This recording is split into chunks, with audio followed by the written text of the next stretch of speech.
Hello friends, എല്ലാ കൂട്ടുകാർക്കും score 11 മലയാളത്തിൻ്റെ മറ്റൊരു വീഡിയോയിലേക്ക് സ്വാഗതം. അപ്പം നമുക്കറിയാം, ഒക്ടോബർ 30 കഴിഞ്ഞിരിക്കുകയാണ്, നവംബർ 4 കഴിഞ്ഞിരിക്കുകയാണ്. ഈ രണ്ട് ഡേറ്റിൻ്റെയും പ്രത്യേകതകൾ ഗ്രൂപ്പ് ഡി എക്സാം എഴുതുന്ന കുട്ടികൾക്ക് അറിയാം അല്ലേ. നവംബർ 4 നമ്മുടെ ഗ്രൂപ്പ് ഡി എക്സാമുമായിട്ട് ബന്ധപ്പെട്ട കേസിൻ്റെ വേർഡിക്റ്റ് നമ്മുടെ സെൻട്രൽ അഡ്മിനിസ്ട്രേറ്റീവ് ട്രൈബ്യൂണലിനകത്ത് വരുന്നത് എന്ന് പറഞ്ഞത്. പക്ഷേ അതിൻ്റെ അപ്ഡേറ്റുകളൊന്നും ഇതുവരെ നമുക്ക് എവിടെയും ലഭ്യമല്ല, RRBയുടെ വെബ്സൈറ്റിലും ലഭ്യമല്ല. നവംബർ 17 എക്സാം സ്റ്റാർട്ട് ചെയ്യുമെന്നാണ് RRB അനൗൺസ് ചെയ്തിരുന്നത്. RRBയുടെ ഒഫീഷ്യൽ വെബ്സൈറ്റിൽ ഇപ്പോഴും ആ ഡേറ്റ് തന്നെയാണ് കിടക്കുന്നത്. അപ്പോൾ ഒരുപാട് കുട്ടികൾക്കുള്ള സംശയമാണ്, സിറ്റി ഇൻറ്റിമേഷൻ വന്നിട്ടില്ല, ഹോൾ ടിക്കറ്റ് വന്നിട്ടില്ല, എക്സാം നവംബർ 17 കണ്ടക്ട് ചെയ്യുമോ, എന്താണ് അതിൻ്റെ ഒരു അപ്ഡേറ്റ് എന്നുള്ളത്. അപ്പോൾ അതിലേക്ക് ഏതാനും ഇൻസൈറ്റുകൾ തരിക എന്നുള്ളതാണ് ഈ വീഡിയോയുടെ പർപ്പസ് എന്ന് പറഞ്ഞു കഴിഞ്ഞാൽ. ഇപ്പോഴും നിങ്ങൾക്ക് നോക്കാവുന്നതാണ് ചെന്നൈ RRBയുടെ ഒഫീഷ്യൽ സൈറ്റിൽ. ചെന്നൈ RRB അല്ല, എല്ലാ RRBയിലും ഈ ഡേറ്റ് കിടപ്പുണ്ട്. ചെന്നൈ RRBയുടെ ഒഫീഷ്യൽ സൈറ്റിൽ പോയിട്ട് നമ്മുടെ ഗ്രൂപ്പ് ഡി നോട്ടിഫിക്കേഷൻ നമ്പറാണ് സെൻട്രൽ എംപ്ലോയ്മെൻറ്റ് നോട്ടീസ് ബാർ 8/2024 എന്ന് പറയുന്നത്.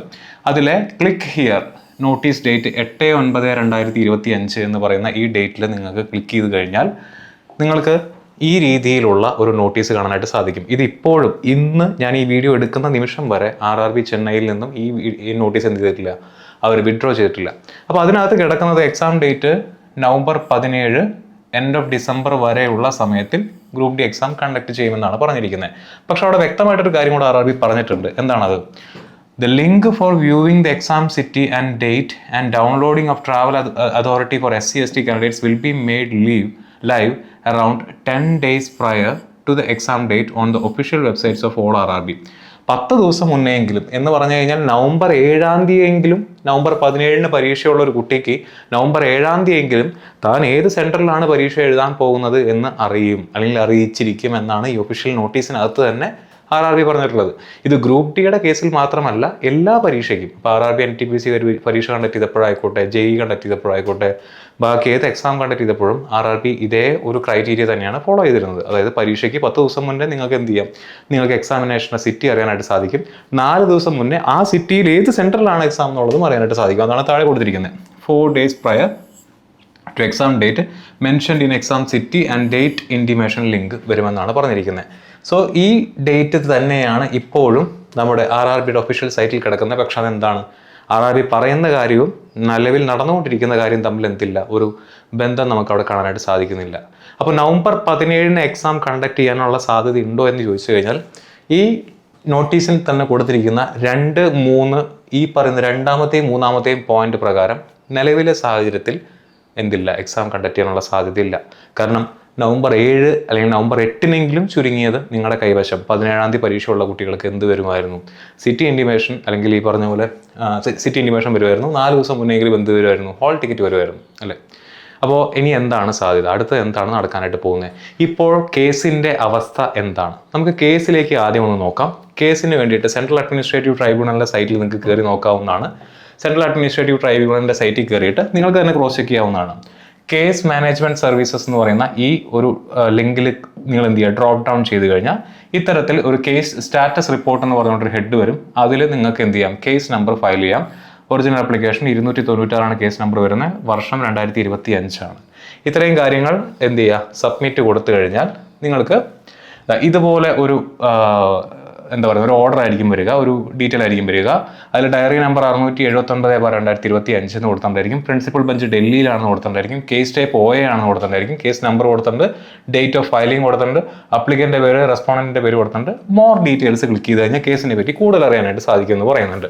നിങ്ങൾ ആ മോർ ഡീറ്റെയിൽസ് ക്ലിക്ക് ചെയ്ത് കഴിഞ്ഞാൽ നിങ്ങൾക്ക് വലിയൊരു ഷീറ്റ് കിട്ടും. ആ വലിയൊരു ഷീറ്റിൽ ഇപ്പോഴും കേസിൻ്റെ സ്റ്റാറ്റസ് എന്താണ് കൊടുത്തിരിക്കുന്നത്, പെൻഡിങ് എന്നാണ് കൊടുത്തിരിക്കുന്നത്. കേസിൽ നിലവിൽ ഒരു വിധിയില്ല എന്നാണ് അതിൻ്റെ അർത്ഥം. ഓക്കെ, ഇതുവരെ ഒരു വിധി പ്രസ്താവിച്ചിട്ടില്ല എന്നാണ് അതിൻ്റെ അർത്ഥം. ഈ സ്ലൈഡ് അല്ലെങ്കിൽ ഈ ഒരു ഷീറ്റ് താഴത്തേക്ക് നിങ്ങൾ സ്ക്രോൾ ചെയ്ത് കഴിഞ്ഞാൽ ഇതിൽ ഈ രീതിയിലുള്ള ഫോർമാറ്റുകൾ നിങ്ങൾക്ക് കാണാനായിട്ട് സാധിക്കും. അതിൽ ഇവിടെയാണ് നമ്മളിപ്പോൾ എത്തി നിൽക്കുന്നത്. 4/11/2025 4 ഓർഡേഴ്സ്. നെക്സ്റ്റ് ലിസ്റ്റിംഗ് ഡേറ്റ് കൊടുത്തിട്ടില്ല അല്ലേ. Next listing date central administrative ട്രൈബ്യൂണലിൽ ഇല്ല. ഓർഡർ എന്ത് ചെയ്തിരിക്കുന്നു, ഓർഡർ റിസർവ് ചെയ്തിരിക്കുന്നു എന്നാണ് പറയുന്നത്. ബാക്കി എല്ലാത്തിലും നിങ്ങൾ പൊളിറ്റി പഠിക്കുന്ന കുട്ടികളാണ്, ബാക്കി എല്ലാത്തിലും എന്താണ് ചെയ്തിരിക്കുന്നത്, അഡ്ജേൺമെൻറ്റ്, സിനഡെ, അഡ്ജേൺമെൻറ്റ് കാണിച്ചിരിക്കുന്നത്. ഇവിടെ ഓർഡർ റിസർവ്ഡ് എന്നാണ് കൊടുത്തിരിക്കുന്നത്. ഈ ഓർഡർ റിസർവ്ഡ് ആണ് പലപ്പോഴും കൺഫ്യൂഷന് കാരണമാകുന്നത്. ഈ ഓർഡർ റിസർവ്ഡിൻ്റെ PDF ഇപ്പോൾ നിങ്ങൾക്ക് സൈറ്റിൽ നോക്കിക്കഴിഞ്ഞാൽ കാണാനായിട്ട് സാധിക്കും. ആ ഓർഡർ റിസർവ്ഡ് ഞാൻ നേരത്തെ പറഞ്ഞ ഈ ഒരു പേജിനെ ഒന്നുകൂടെ താഴത്തേക്ക് സ്ക്രോൾ ചെയ്ത് കഴിഞ്ഞാൽ ഇവിടെ നിങ്ങൾക്ക് ഓർഡർ ഡേറ്റ് 4/11/2025 ഒരു PDF കിട്ടും. ഈ PDF നോക്കിക്കഴിഞ്ഞാൽ അതിനകത്തും വ്യക്തമായിട്ട് പറയുന്നത് ഓർഡേഴ്സ് ആർ റിസർവ്ഡ് എന്നാണ്. അപ്പോൾ എന്താണ് ഈ ഓർഡേഴ്സ് റിസർവ്ഡ് എന്ന് പറഞ്ഞു കഴിഞ്ഞാൽ അടുത്ത നിങ്ങളുടെ കൺഫ്യൂഷൻ അതാണ്.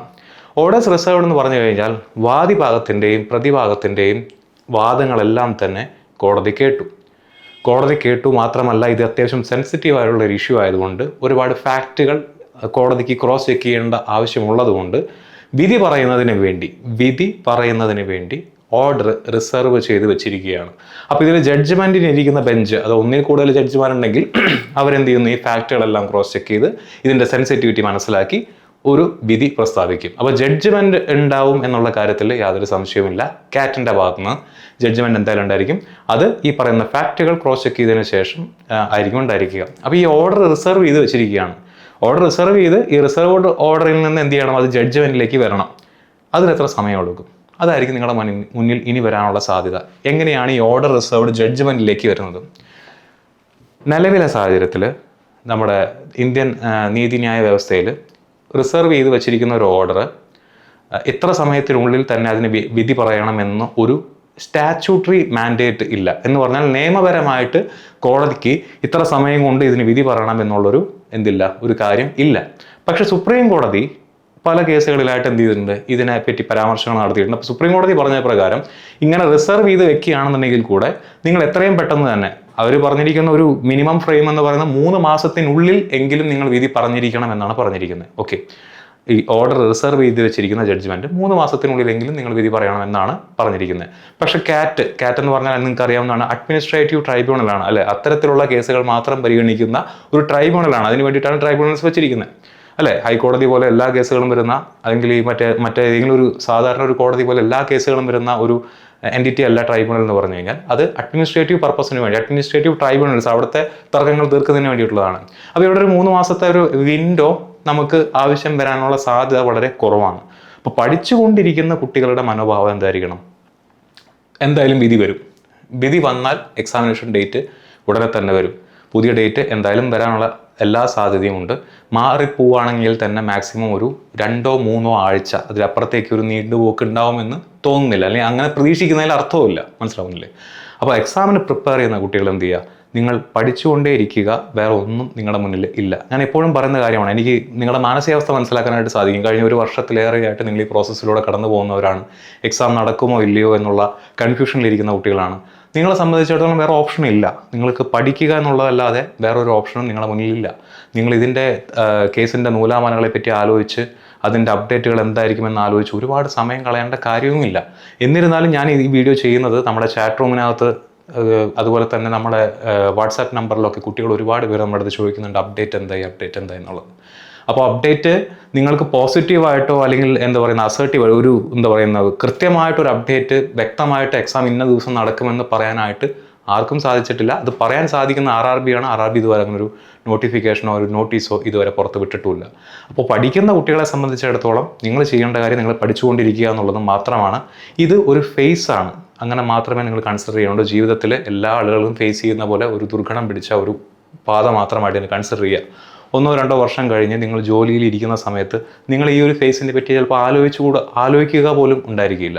അപ്പോൾ ആ രീതിയിൽ നിങ്ങൾ എന്ത് ചെയ്യുക, പ്രിപ്പയർ ചെയ്യുക. നിങ്ങൾ കാണേണ്ടത് നിങ്ങളുടെ ഫ്യൂച്ചറിനെ പറ്റിയിട്ടാണ്. 1-2 വർഷത്തിനുള്ളിൽ ജോലിക്ക് കയറി ജോലി ചെയ്യുന്ന ഒരു റെയിൽവേ എംപ്ലോയി എന്നുള്ള രീതിയിൽ ഇരിക്കുന്ന സമയത്ത് നിങ്ങളിപ്പോൾ ഈ ഫേസ് ചെയ്തുകൊണ്ടിരിക്കുന്ന ഈ മാനസികമായിട്ടുള്ള സമ്മർദ്ദം, സാമ്പത്തികമായിട്ടുള്ള സമ്മർദ്ദമൊന്നും ആ സമയത്ത് അതിന് വലിയ പ്രസക്തി ഉണ്ടായിരിക്കുകയില്ല. അപ്പോൾ ആ രീതിയിൽ ഞാൻ ഈ ഒരു സ്റ്റേജ് കടന്നു പോകുമെന്ന് മനസ്സിൽ ഉറപ്പിച്ച് ഇതിൻ്റെ പുറകെ പോവാതെ എന്ത് ചെയ്യുക, പഠിച്ചുകൊണ്ടേയിരിക്കുക. ഇതിൽ മനസ്സും അടുത്ത് പഠിത്തം നിർത്തി പോയിട്ടുള്ള ഒരുപാട് കുട്ടികളുണ്ട്. 1 കോടിയിൽ പരം ആളുകൾ അപ്ലൈ ചെയ്യുന്ന 32,000-ഓളം ഒഴിവുകളിലേക്ക് 1 കോടിയിൽ പരം ആളുകൾ അപ്ലൈ ചെയ്തിട്ടുള്ളൊരു പരീക്ഷയാണിത് അല്ലേ. പക്ഷേ ഇത്രയും നീണ്ടു പോകുന്നത് കൊണ്ട് തന്നെ പല കുട്ടികളും എന്ത് ചെയ്യുന്നുണ്ടാവും, പഠിത്തം നിർത്തിപ്പോയിട്ടുണ്ടാവും. പല കുട്ടികളും പഠിത്തത്തിൽ ഉഴപ്പിയിട്ടുണ്ടായിരിക്കും. പല കുട്ടികൾ വേറെ ജോലി തേടി പോയിട്ടുണ്ടായിരിക്കും.